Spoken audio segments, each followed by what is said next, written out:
Hi guys! So ayan, magpo-promote na naman tayo ng product for today's video. So, i-flex ko na naman tong sewing machine ko guys. Ayan. Alam nyo ba, sobrang tagal na to sa akin. Mga 5 years old na to sa akin. During pandemic pa to na-order ko to. So ngayon, maglalagay muna tayo ng sinulid dito kasi ano ko siya guys. Magtatahi ako ng kortina. May tatapusin akong kortina guys. So itong sewing machine ko, sa sobrang tagal niya na, and take note guys, gumagana pa rin siya kahit nalubog to sa baha. Yes. Nabaha to siya, nalubog sa baha. Talagang paano nga ba to? Okay. So kailangan ko ng may panghawak. Hindi siya pwede dito ka sa baba. So guys, kung gusto mo ng low, ayan, low lang yung takbo. Gusto mo naman ng high, ayan, wait, kay parang sa sobrang ng takbo niya, para akong masusugatan. Yun yan.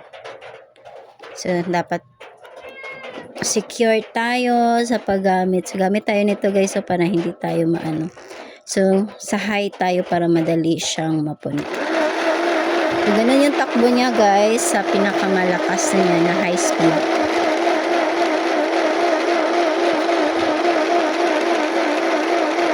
Ipapakita ko sa inyo guys na kahit sobrang tagal na itong sewing machine na to, gumagana pa rin siya. So, ayun na nga lang yung problema ko sa kanya. Minsan nagsuslow, minsan kasi sobrang tagal niya na sa akin, pero promise, gumagana pa rin siya. Sobra. Yung mga kortina ko dyan guys, yan. Oh, yan. Gawa yan dito ng sewing machine ko. It's very worth it. Siguro to.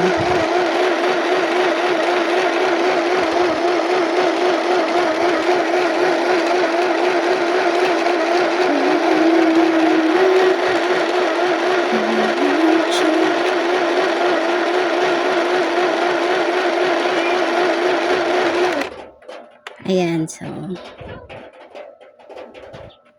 putol natin. Tapos guys, may siya dito, may blade siya dyan na pwede mo, kung saan mo gusto yung pag mag-cut ka na ng sinulid from here, yun na. Then, ikakabit na natin siya.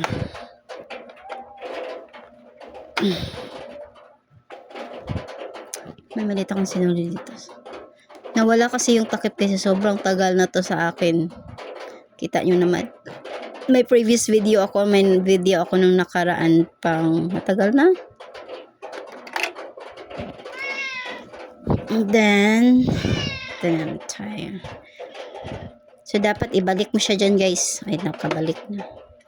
Ibalik mo, then lagay mo dyan sinulid, ikot dito. Yan sa nito guys ha, pag-install, pag set up pala, ikot dito. So, yung ginamit ko nga pala is number 4. Tapos yung higpit is nasa number 2 or 3, between 2 or 3. Ikot here para maglalabas to. Tuwing! Ayan. Tapos pasok. Yung mga sa basic lang guys, yung beginner, ito yung the best muna na bilhin nyo na sewing machine. Then pasok dito, and then palabas yung pag guys ha, yung sinulid niya, palabas yan. Ay, sorry. Paano ko nga bumili ulit ng isa nito, pero so far pa naman gumagana pa naman siya. So, then, guys, kung technique sa inyo para hindi magkabuhol-buhol yung sinulid nyo, kung saan yung ikot ng hilo nyo dito or nito, ano ba to sa English? Sinulid. kung ang sinulid nyo is pag ganun ang ikot dito, dapat din yung sinulid nyo dito sa baba is ganun din. Pag ganun din yung ikot. So, hindi sila pwede na mag-contradict na ganun yung. Ewan ko lang ha, base experience ko. At saka nakita ko rin dun sa mga YouTube kung paano i-set up. Sana yung paano ko. Ayan, nakuha ko na siya guys. Sobrang easy nung talaga gamitin tong sewing machine na to. Very convenient and napaka affordable pa niya. So tatapusin ko lang to. Ayan ito guys, ito yung thread niya, yung daan niya. Ano ba? Okay. Sinasabi ko sa inyo, napaka-solid ng sewing machine na to. And I will upload the photos na approve na talagang nalubog ito sa baha, guys. Baka sasabihin nyo, nagsisinungaling yan, ganyan. Ay. Tapos, yung technique ko, guys, may nakapagsabi sa akin. Once daw na nabasa, yun. Kasi never been repaired talaga to. Hindi ko pa to napaayos or na, sa basic lang to guys ha, na hindi naman dapat talaga yung perfect yung pagka kasi sa bahay lang is okay. Balik tayo dun sa issue na pag nabasa siya, like mine, ipo-fold ko lang siya dito gaya sa akin guys na siya na nalunod siya sa baha. Okay, wag nyo lang siyang wag daw gamitin agad. So, hinintay ko siya ng ilang months guys hanggang mag-dry yan siya. Mga 5 months before ko siya ginamit. Yung nabasa siya, nung nalubog siya, talagang tinago ko siya. Hindi ko siya ginalaw, hindi ko siya pinunasan ng ano-ano dyan. Basta, tinago ko lang siya until umabot siya ng 5 months doon. Unang-una, hesitate ko pa siya talagang galawin. Pero, yung yung pina-under ko siya, gumana, nag-on yung lights, tapos yung takbo niya, ayan, wait, saan ba yung tapakan? Ito yung niya guys, tapakan. Hindi ako gumagamit dito kasi parang natataranta ako, so gumagamit ako ng yung pedal niya. Oops, wait, baka sobrang kapal.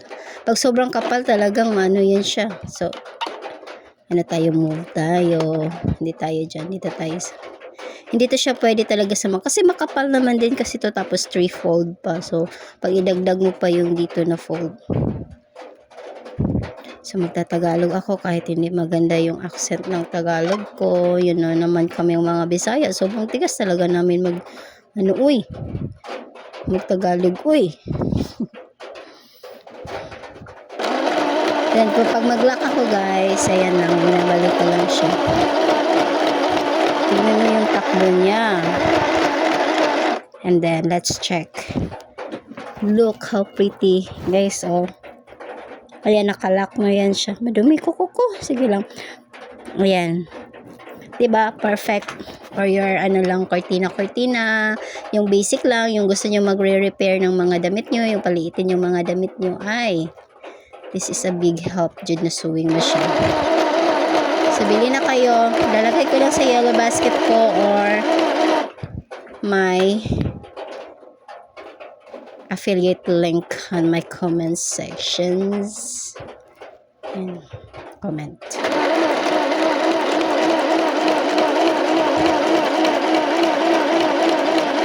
Ang ganda ng sewing machine na to guys. Tingnan nyo lang, napaka-fine, napaka-linis, see? So, bili na kayo. Okay, bye. Tatapusin ko lang to guys, ha? Thank you for watching, guys.